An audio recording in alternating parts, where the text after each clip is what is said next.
Guys, welcome to part two of surrender. I've been giving so much thought and prayer into this concept of surrender, and I know well the struggles behind it. And I just want to tap into a couple of thoughts. This is probably going to be an ongoing conversation, and I would love to hear from you about it. Everybody has their own story, and it's really, I don't know, for growth's sake, for learning's sake, good to look at. And these thoughts came from my own thought process and my own process of healing journey.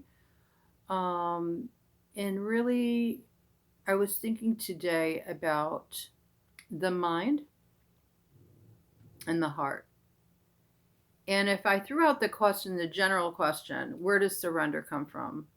The will, right? And where would the will come from?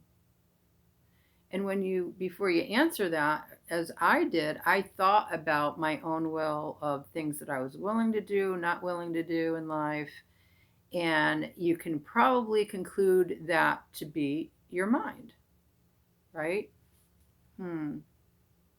A lot of times it was.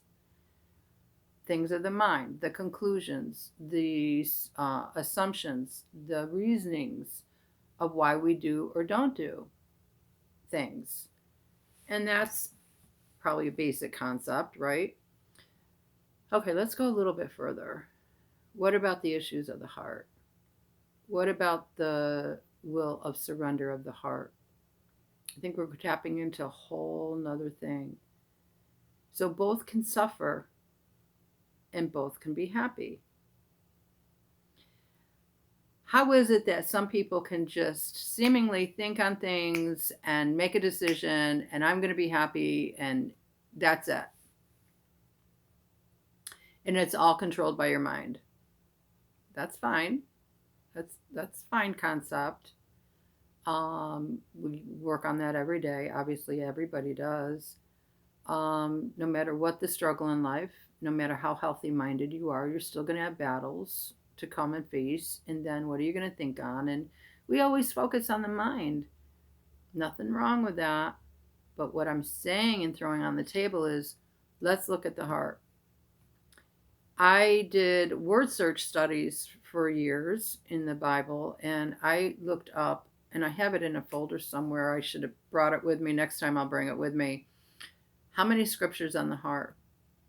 And there were over 830 scriptures just on the heart. So I think it's a really good topic to talk about. It says, watch over your heart, for out of it flows life. And then say, the mind is also in there, in the word, the things of the mind. So we will bring this back to the table and talk about that. But it all leads to my point of investigating the heart and the mind to surrender. And why some people, and I found in 25 years and looking at my own life, about surrender to God. And yeah, there is thoughts in the mind, our thoughts about God, why we don't do or don't surrender. But I'm going to share with you my personal story. At my worst time, and a couple times in life where I was at my bottom, I had no understanding mentally about things, about God, the why I was suffering, right? But my heart made a decision, and it made a decision to surrender. The only thing I knew is that God wasn't evil. God wasn't a bad guy. The evil one is real. And those who haven't experienced it personally, just watch the news. Evil is real. Some will say that it's lived in people's minds, and that's true. But in the spirit realm, it's real. Spirit realm is real. So, going back to surrender of the heart, for me, I didn't know cognitively, reasoning, information. All I had to go on is I can't depend upon myself who has no answers. I'm going to depend on one who does. And however long it takes me to figure this thing out in life, and we're going to be until the day we die, we only evolve to maybe more awareness as time goes on that the Lord gives us each day, of more awareness and more gratitude and more thanksgiving that cancels out any other thing that would make you feel sad. So when I was sad at my worst sadness and I surrendered my heart to that one and only thing, just help me guide me through to the next day, to the next concept, to the next, that there's hope. Now, the Lord did come to me in that moment, and He spoke to my heart, and He said, "You are without hope." And I went, okay. And you're right. I had nothing to get up for. Like He opened up, because I opened up prayer, was the open door. It was the open door in which He came in and He trickled down hope. And the things of the Spirit, hope, peace, love, joy, kindness, all those, gentleness, all those things, He dispensed hope.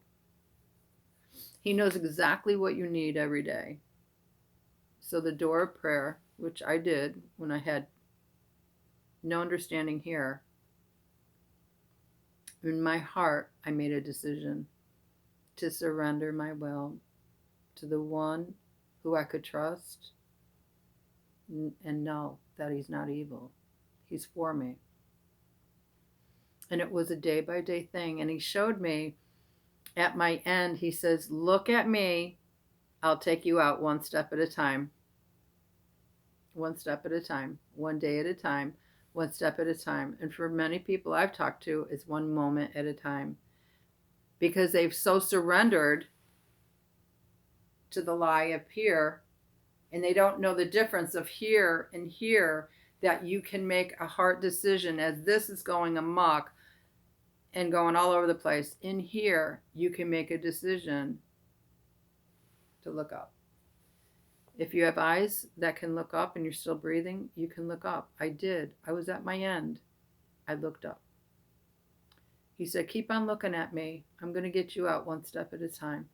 So going back to the original question of where is the will of surrender lie, truly, in the mind or in the heart? Give me your thoughts.